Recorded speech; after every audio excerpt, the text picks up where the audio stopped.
Assalamualaikum warahmatullahi wabarakatuh. Waalaikumsalam. Kali ini bertemu dengan saya Uguh Prasetyo.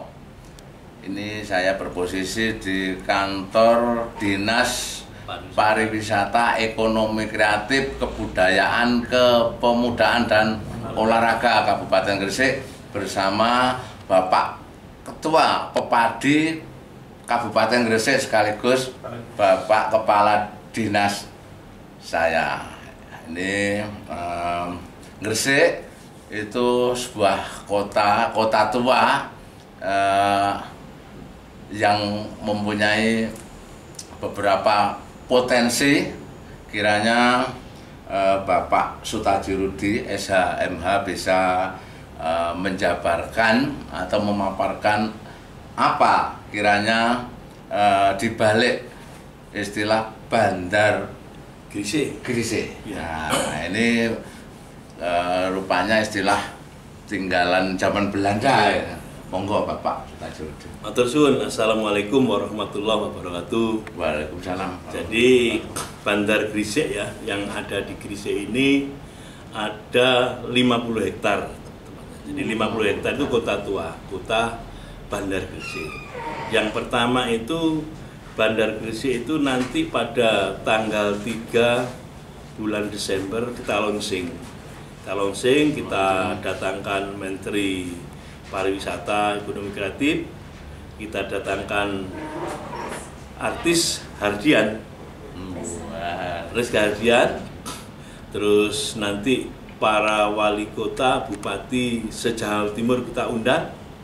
Nanti ada acara fashion para pejabat kepala OPD di Kabupaten Gresik. Jadi Gresik ini memang sudah dikenal sejak abad 10, tahun 11. Abad 10. Padahal Majapahit sendiri abad ke-14. Abad 13. Jadi abad 11 ini Gresik ini Bandar Gresik yang ada di pelabuhan itu sudah dikenal mancanegara.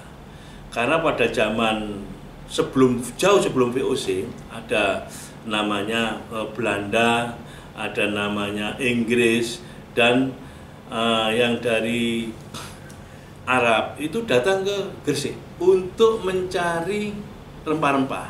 Cari rempah di Gresik, di Bandar Gresik ini. Makanya sekarang Gresik itu masuk jalur rempah. Nah, terkait dengan Bandar Gresik ada 50 hektar tadi, mulai kita tarik dari pertama dari pelabuhan.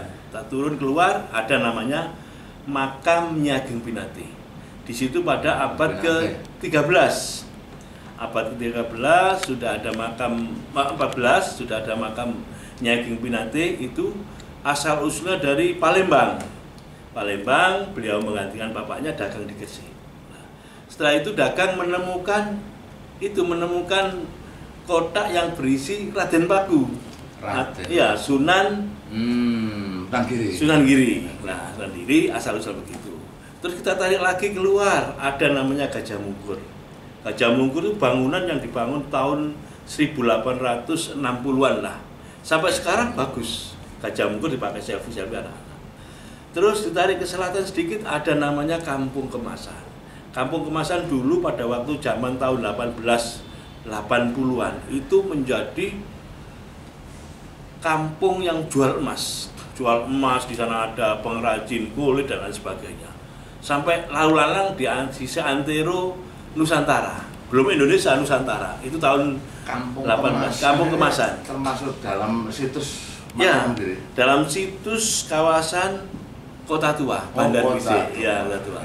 Itu setelah itu kita tarik keluar. Ada namanya suling, gardu suling. Di itu kalau ada acara apa bunyi. Lah, gardu suling itu diinisiasi oleh Belanda ya tahun sekitar 18 sampai 18 lah, tahun lama itu. Dan di situ ada namanya Basuki Rahmat. Lah itulah namanya Kampung Kolonial. Kampung Kolonial itu dari Basuki Rahmat sampai pelabuhan. Ditempati oleh orang Belanda. Jadi Walondo itu Wabe, semuanya di situ. Rumah-rumahnya sampai sekarang masih 70-80% masih ada. Masih asli. Coraknya masih Belanda. Setelah itu kita tarik ke selatan, ada namanya alun-alun. Di situ ada alun-alun. Alun-alun itu ada Masjid Jami. Masjid Jami itu yang diinisiasi oleh Tumenggung Pusponegoro pada tahun 1718. Mengalami 3 kali renovasi, pernah terbakar. Nah, setelah itu kita tarik ke timur, ada namanya gereja. Selisihnya dengan masjid itu, gerejanya itu cuma ya 100 meter nggak sampai, 70 meter lah ada gereja. Setelah gereja itu ada Kampung Pecinan. Nah, Kampung Pecinan ini ada kelenteng. Kelenteng tempat ibadat orang-orang Konghucu, Tionghoa. Itu kalau tidak salah menurut saya itu tahun 1735. 1735 dibangunnya. Karena apa kok saya mengatakan tahun 1735? Pada tahun 1700 VOC 1720 VOC mendatangkan Cina Tionghoa yang beragama Konghucu tahun 1720. 1740 VOC mendatangkan orang-orang Nasrani, Cina Nasrani atau yang dipanggil Singkek. Nah, itu tahun 1740. Singkek itu Cina Nasrani yang dimasukkan oleh VOC tahun 1740. Saya pernah tahu di suatu literatur Singkek itu artinya pendatang. Iya, Singkek itu pendatang Cina. Pendatang dari Cina dipanggil Singkek. Makanya kan kalau adanya Singkek inilah itu dari bahasa VOC dulu. Ya, berarti kan tidak boleh kita punya asumsi negatif. Iya, tidak boleh. Jadi di situ ada 3 kawasan. Yang pertama kawasan namanya Masjid Jami, ada gereja, ada kelenteng. Itu pun tidak pernah konflik. Bahkan di kelenteng Pak Dalang, kalau nanggap wayang itu 10 hari, non-stop 10 hari, tidak ada bermasalah. Ya uniknya saudara bahwa kelenteng Pulau Pancian itu di tengah-tengah pemukiman kampung Arab. Ya, kampung Arab. Nah, kampung Arab, tapi acara wayangan pun bisa berlangsung, tanpa ada sesuatu kendala apapun. Jadi kalau di setelah kelenteng itu ada namanya kelurahan desa itu sebelahnya itu desa namanya ada dihuni sekitar 20 anak bangsa yang beda suku. Suku Jawa, Madura, Aceh, semua di situ. Di dekatnya kelenteng. Radiusnya cuma sekitar 50 meter lah. Lah dari kelenteng di ke belakangnya sedikit ada namanya Kampung Arab. Kampung Arab itu ada makamnya Wali Songo Syekh Maulana Malik Ibrahim. Jaraknya hanya 50 meter. 50 meter lah. Di sebelahnya ada namanya Bupati Gresik pertama Pusponegoro. Pusponegoro ada di situ, ada apa? Ada makam pahlawan. Kita keluar ada Galeri Buddha. Sebelahnya ada GNI lah. Itulah Gresik aman, adem, ayem, tentrem, Kertaraharja. Karena banyak para wali. Kalau kita hitung wali di Gresik itu yang selevel dengan Wali Songo itu ada 15. Selevel ilmunya. Selain yang ikut Dewan Wali Songo. Selain Dewan Wali Songo, para wali yang di Gresik banyak sekali. Dulu raja-raja yang ada di Solo, ya, raja di Solo yang enggak hafal satu persatu. Kalau mau dilantik menjadi raja, yang melantik adalah Sunan Prapen. Sunan Giri keempat.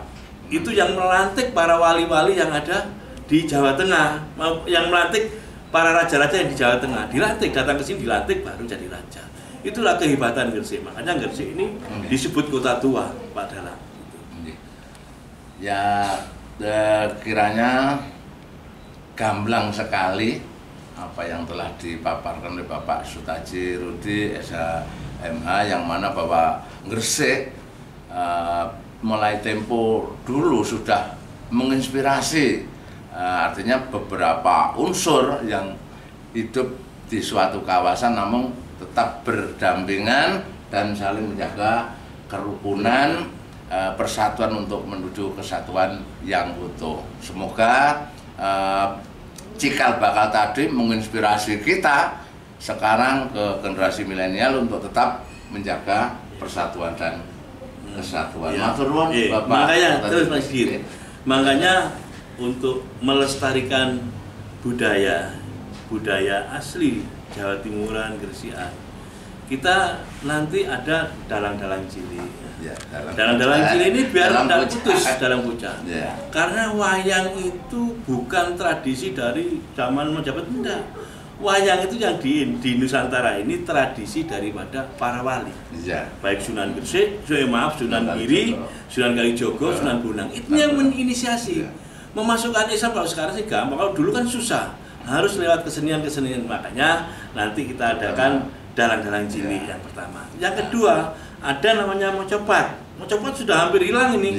Tinggal 5% aja yang masih menggunakan mocopat. Pada waktu saya kecil tahun 70-an, 71, 72, itu tiap-tiap rumah kalau merocoti itu pasti ada mocopat. Menjelang kelahiran.